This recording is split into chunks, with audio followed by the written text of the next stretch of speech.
What do you do if you have your clients set up with recurring payments? So, in other words, they sign a contract with you, and after the first invoice, you just automatically going to collect payments either from the credit card or from their bank account. What is the workflow? Well, this is one of the easiest workflow there is because all you have to do is create an automated sales receipt and match it with a bank feed. The automated sales receipt will the payments, if it's outside QuickBooks, will come in through the bank feeds, and that can be matched with the sales receipt.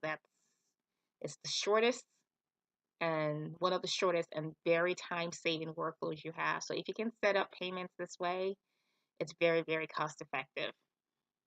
So now let's see how that works in QuickBooks. We start, create a sales receipt, choose the customer. So we can use a bundle services if we want to pass the fee to the customer, but we don't necessarily need the customer to know how it's broken down. So here you can charge them for the service and then use, let's say your rate is 2.75%. Oops, that'll be the credit card fees and that. So they get charged at 385.31, even though 375 is really for the service, and you're passing the credit card fees onto them.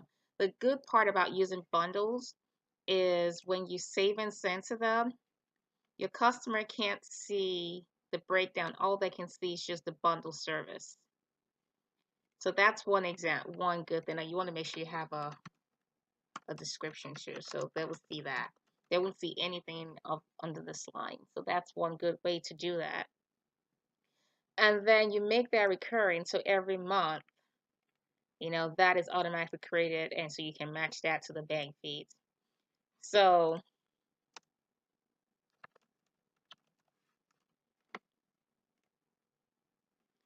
now when the bank deposit is going to come, it's going to come through the bank feeds. Now the bank feeds are going to have multiple deposits.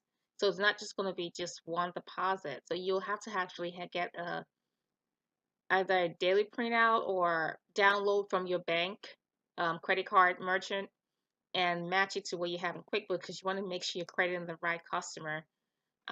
So to do that, you go to bank deposits, look at the deposit for the day. So let's say all of this cool cards came in. Let's say this 3 came in for the day. And then there was credit card fees according to the statement of 281 or whatever. So I will say credit card fees, whatever it was. I'll just, okay, maybe let's say minus 20 for simplicity. The statement will tell you what it is. You might want to compare it to make sure it's comparable with what you're charging, but I'm not going to go into that right now. You save and close.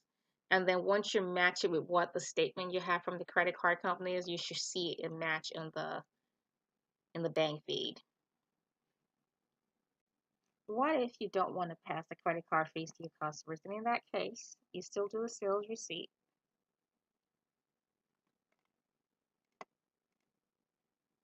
For the service. So let's say it's $375. You save and send that to the customer. And then you make recurring. Save template.